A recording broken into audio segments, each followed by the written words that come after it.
بسم اللہ الرحمن الرحیم۔ جوانان جنت کے سردار امام حسن مجتبی علیہ السلام کی ذات اقدس وہ ہے کہ جن کے کردار کو تاریخ نے اتنا داغدار کر کے پیش کیا کہ شاید محب اہل بیت بھی امام کو نہ پہچان پائے۔ یہ وہ تاریخ کے اوراق ہیں جو بنو امیہ نے اپنے سیاہ کارناموں کو چھپانے کے لیے اشرفیاں بانٹ بانٹ کے لکھوائے تھے۔ اس عداوت اہل بیت کی ایک جھلک صلح امام حسن کو بیعت سے تعبیر کرنا بھی ہے۔ یاد رہے امام حسن علیہ السلام نے معاویہ کی بیعت نہیں کی تھی بلکہ خون ریزی کو روکنے کے لیے ایک معاہدہ امن کیا تھا جس کو آپ جنگ بندی اور سیز فائر کہتے ہیں۔ اور امام حسن علیہ السلام نے صلح کے بعد جو خطبہ دیا ہے، جو کلام کیا ہے، وہ اس بات کو واضح کرتا ہے کہ امام حسن علیہ السلام نے فقط ایک معاہدہ امن کیا تھا، معاویہ کی بیعت نہیں کی تھی۔ اور امام علیہ السلام کا یہ کلام ہمارے برادران اہل سنت کی معتبر کتابوں میں موجود ہے، جس میں بلازوری کی انصاب الاشراف ہے، اس کی 3 جلد میں ہے، ابن صباغ مالکی کی فصول المہمہ ہے، سیر اعلام النبلاء ذہبی کی یہ بھی معتبر کتاب ہے، ہمارے برادران اہل سنت کی سوائق المورقہ ابن حجر کی اس میں بھی موجود ہے کہ امام حسن نے ارشاد فرمایا ان معاویہ نازعنی حقا ہوا لی فترکتہ لصلاح الامہ وحقن دمائها۔ امام حسن ارشاد فرماتے ہیں کہ معاویہ مجھ سے اس بات پہ جھگڑا کر رہا ہے جو میرا حق ہے۔ امام نے کہا یہ خلافت میرا حق ہے، یہ حکومت میرا حق ہے، لیکن میں نے صرف اس لیے فترکتہ لصلاح الامہ، امت کو محفوظ کرنے کے لیے، خون ریزی کو روکنے کے لیے، مسلمانوں کی جانوں کو محفوظ بنانے کے لیے میں نے اپنے حق کو چھوڑ دیا۔ میں یہاں برادران اہل سنت کو دعوت فکر دیتا ہوں کہ کیا یہ کسی ایسے شخص کے جملے ہیں جس نے دب کر نعوذ باللہ صلح کر لی ہو؟ نہیں، یہ وہ امام برحق بول رہا تھا جس نے صلاح امت کے لیے اقتدار کو ٹھوکر مار دی۔ اور یاد رکھیے یہ ظرف سوائے اہل بیت نبوت کے علاوہ کسی کے پاس نہیں پایا جاتا۔ یہ جملے ایک شکست خوردہ کے جملے نہیں ہیں، یہ جملے ایک فاتح کے جملے ہیں۔ امام حسن نے اپنے نانا رسول اللہ کی سیرت پر چلتے ہوئے اسی طرح صلح کی جس طرح سے رسول اللہ صلی اللہ علیہ وآلہ وسلم نے اہل مکہ سے حدیبیہ کے موقع پر صلح کی تھی، جس کو قرآن نے فتح مبین کہا ہے۔ وہ نانا رسول اللہ صلی اللہ علیہ وسلم کی فتح مبین تھی، یہ نواز حسن مجتبی علیہ السلام کی فتح مبین ہے۔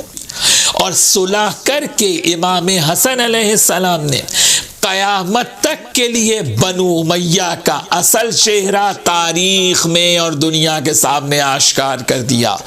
اب مجھے دنیا یہ بتائے کہ صلح ہونے کے بعد اب کہاں گیا قصاص عثمان کا نعرہ؟ اب کہاں گیا قصاص عثمان کا مطالبہ؟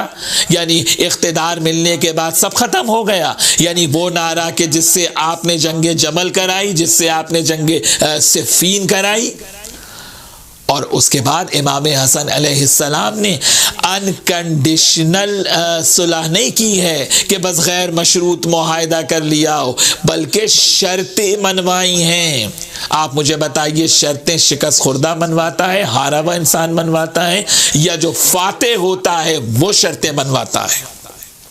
اور جو شرطیں امام حسن علیہ السلام نے رکھی ہیں، اس صلح کی پہلی شرط ہی امام حسن علیہ السلام کی فتح کا اعلان ہے کہ حاکم شام قرآن و سنت پر عمل کرے گا۔ امام حسن نے بتا دیا کہ حکومت اسلامی کا دستور اساسی، یاد رکھے دنیا، اسلامی حکومت کا دستور اساسی فقط اور فقط کتاب خدا اور سنت رسول صلی اللہ علیہ وآلہ وسلم ہے۔ یعنی امام نے بتایا کہ میری والدہ حضرت فاطمہ زہرا سلام اللہ علیہ اور میرے بابا علی مرتضیٰ علیہ السلام نے کتاب خدا اور سنت رسول پر عمل کیا، کیونکہ وہی حق تھا۔ اس کے بعد دوسری شرط اللہ اکبر، یہ مظلومیت ہے مولا کائنات علی بن ابی طالب کی۔ امام نے شرط رکھی کہ میرے بابا علی مرتضیٰ پر جو اعلاناً سب و شتم ہوتا ہے اسے بند کرایا جائے۔ گویا امام نے منوا لیا نا کہ وہ علی بن ابی طالب جو کل ایمان ہیں، جو اصل دین ہیں، جو مجسم دین ہیں، جو نفس رسول ہیں، ان کے اوپر سب و شتم منبروں سے ہوتا تھا۔ کیا صحیح مسلم میں موجود نہیں ہے؟ صحیح مسلم کے لیے تو آپ کہتے ہیں نا جو کچھ صحیح مسلم میں ہے وہ صحیح ہے کہ امر معاویہ سعدا فقال ما منعک ان تسب ابا تراب، جب معاویہ نے سعد بن ابی وقاص سے کہا کہ کس نے تمہیں مانع کیا ہے، کس بات نے مانع کیا ہے کہ تم ابو تراب پر سب و شتم نہیں کرتے، تو سعد بن ابی وقاص نے کہا کہ اگر میں نے پیغمبر سے وہ حدیثیں نہ سنی ہوتی جو علی بن ابی طالب کی شان کے اندر ہیں، وہ معنی ہوتی ہیں۔ تو آپ دیکھیے کہ صحابہ کی بات آج ہو رہی ہے کہ جو اگر ذرا سی تنقید کرے گا کسی صحابی پر، ذرا سی کسی صحابی کی اگر توہین کر دے گا تو صاحب اسے سزا دی جائے گی۔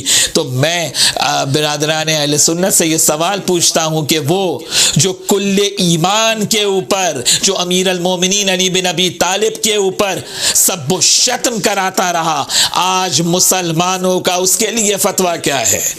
یہ ڈبل سٹینڈرڈ کیوں ہے؟ یہ دوہرا معیار کیوں ہے کہ ایک کے لیے معیار کچھ اور ہے، دوسرے کے لیے معیار کچھ اور ہے؟ غور کریں اس بات کے اوپر۔ میں دعوت فکر دیتا ہوں، سوچیں، فکر کریں، کیونکہ قرآن سوچنے اور فکر کرنے کا حکم دے رہا ہے۔